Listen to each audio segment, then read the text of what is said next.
একজন যুবক যদি মুরব্বীদেরকে সম্মান করা শিখে, ওই যুবকের ওই ছেলের সম্মান কমে না, বরং আরো বাড়ে। বরং আরো কি বাড়ে? কেমনে বাড়ে?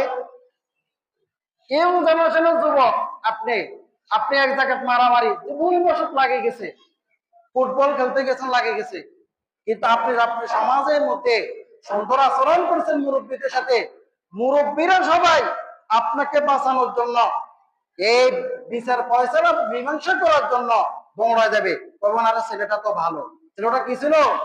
ভালো ছিল, আমার সাথে সুন্দর আচরণ করছে, দেখলে আমাকে সালাম দিত, দেখলে হাসি মুখে কথা বলতো, দৌড়ে যাবে বুড়ারা। মুরব্বীরা দৌড়ে যাবে না? বুড়া অবশ্যই দৌড়ে যাবে। এক রাজা একটা মেয়ে, ও মেয়েটাও বিশ্ববিদ্যালয়ে ভর্তি হয়েছে। এক পর্যায়ে ওই গরিব ঘরের ওই ছেলেটা বিশ্ববিদ্যালয়ে চান্স পেয়েছে। রাজার মেয়ে ওই ছেলেটিকে দেখে পছন্দ করে ফেলছে। কি করে ফেলছে? পছন্দ করে ফেলছে।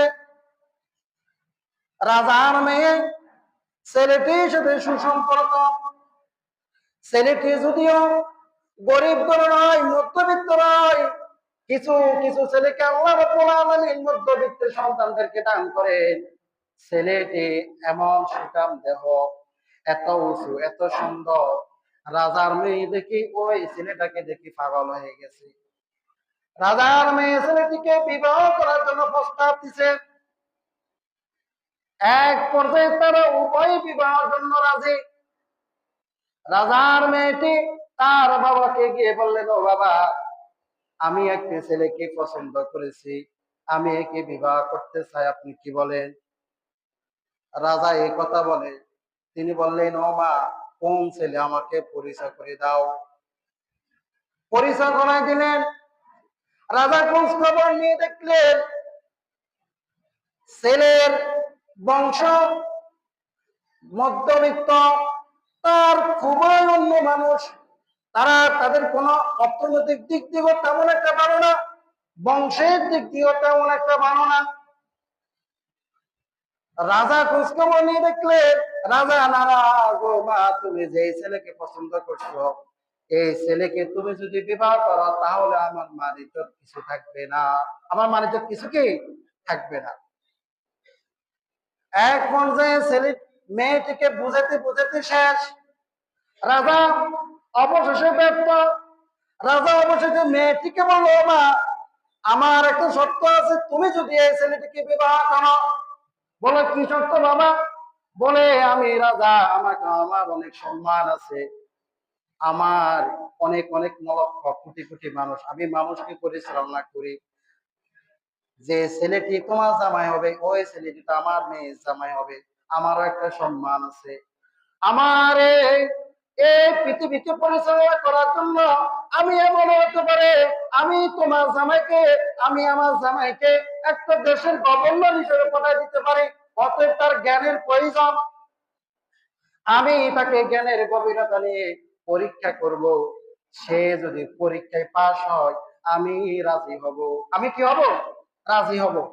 এক পর্যায়ে ছেলের বংশকে ডাক দিয়ে বলেন, ছেলেকে ডাক দিয়ে বললেন, ও ছেলে, আমি তোমাকে একটা শর্তে বিবাহ দিতে রাজি, আমার মেয়েকে তোমার কাছে একটা শর্তে বিবাহ দিতে রাজি, যদি তুমি আমার পরীক্ষায় পাশ হও তাহলে আমি আমার মেয়েকে তোমাকে বিবাহ দিব। বলে, পরীক্ষাটা কি? বলে, আমার বাড়িতে অমুক তারিখে 500 মানুষ আসবে, আর 500 মানুষের মধ্যে তোমার মতো সমবয়সী মানুষেরা আসবে, কোন বুড়ো মানুষ আসতে পারবে না। কোন কি বুড়ো মানুষ আসতে পারবে না, কোন বুড়ো মানুষ আসতে পারবে না। ছেলে বাড়িতে চলে গেলেন, বাড়িতে তার বাপ চাচা সবাইকে ডাকলেন, ঢাকায় তাদেরকে ঘটনাটা জানালেন। বলে, রাজা আমাদেরকে শর্ত দিয়েছে, আমাদের বিবাহের খানার মধ্যে কোনো মুরব্বীরা আসতে পারবে না, সবাই যারা যাবে সবাই যুবক, যারা যাবে সবাই কি যুবক। এবার বাপ চাচা মুরব্বীরা বসলো, মুরব্বীরা সিদ্ধান্ত নিল, না না না, ছেলেদেরকে, যুবক ছেলেদেরকে একা একা পাঠানো যাবে না, নিশ্চয় এখানে যে কোন একটা কারিশমা আছে, কারণ আছে। যেভাবেই হোক মুরব্বী একজনকে পাঠাতে হবে, যেভাবে মুরব্বী একজনকে কি পাঠাতে হবে। তারা সিলেক্ট করলো এমন একজন মুরব্বীকে। কিছু কিছু বয়স্ক মানুষ আছে, দেখতে কিন্তু এখনো যুবক আছে না এরকম, একেবারে তাকে শেভ টেভ করে প্যান্ট ট্যান্ট পরে যুবকের নেয়, তাকে যুবকের মতো করে নিয়ে গেলেন রাজার বাড়িতে। রাজার বাড়িতে গেলেন, রাজার বাড়িতে সবাই গেলেন, সবাই উপস্থিত, সবার সামনে খানা দিলেন। রাজা বললেন, খানা কেউ এখনো শুরু করবে না, আমার একটা শর্ত আছে, আমি এই শর্ত পূরণ করার পরে তোমরা খানা শুরু করবা। সবার সামনে খানা ফেলে দিলেন, সবাই খানা নিয়ে বসলেন, সবার সামনে খানা। রাজা এবার পরীক্ষা করলেন, আমি তোমাদের কাছে আমার মেয়েকে, তোমাদের বংশে আমার মেয়েকে একটা শর্তে বিবাহ দিব। আমি তোমাদেরকে এখন একটা পরীক্ষা করব, যদি তোমরা তা পাস করো তাহলে আমি রাজি থাকবো। এবার রাজা পরীক্ষা দিলেন, সবার সামনে খানা। রাজা সব যুবকদেরকে উদ্দেশ্য করে বলে, তোমরা খানা শুরু করবে একটা শর্তে, তোমরা তোমাদের এই ডান হাতের বাহুকে বাঙ্গা ছাড়া খানা খাইতে হবে। যদি বাঙ্গা ছাড়া তোমরা যদি খানা খাইতে পারো তাহলে আমি তোমাদের কাছে আমার মেয়েকে বিবাহ দিব। কি ডান হাতে কি বাহু বাঙ্গা ছাড়া খানা কি কেউ মুখে মুখে দিতে পারবো? বলেন না কার? তাই কে আছে জ্ঞানী, মানে দেখা যাবে এই হাতের বাহু ভাঙ্গা ছাড়া খানা মুখে দিতে হবে, পারবেন কেউ? হ্যাঁ, পারতেন না?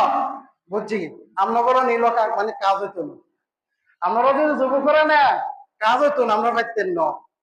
অবশ্যই পারা যাবে, কিভাবে করে পারা যাবে? এবার সবাই চুপচাপ, সবার কামনে খানা।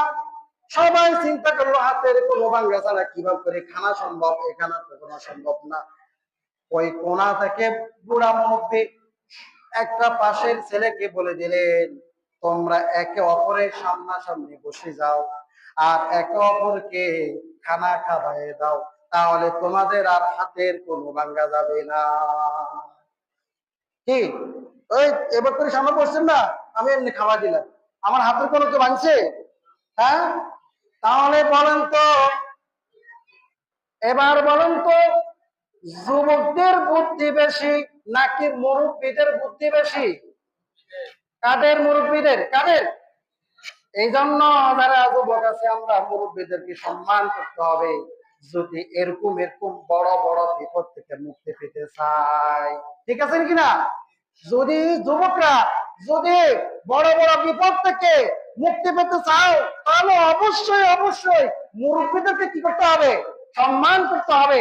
কারণ একটা প্রবাদ আছে, যুব পোলাপানের বুদ্ধি হাঁটুর মধ্যে আর মুরব্বীদের বুদ্ধি কোথায়? মাথায়। অবস্থিতি। এই জন্য কি করলেন, আপনি যুবক, আপনি যদি সমাজের মুরব্বীদেরকে সম্মান করলেন তাহলে এক নম্বর লাভ, আপনার বড় বড় সমস্যার মধ্যে মুরব্বীরা কি করবে? আগায় আসবে। মুরব্বীরা কি করবে? আগিয়ে আসবে। আর আপনার আগের পূর্ববর্তী যারা ইয়ং জেনারেশন যারা আসতেছে তারা আপনাকেও কি করবে? সম্মান করবে।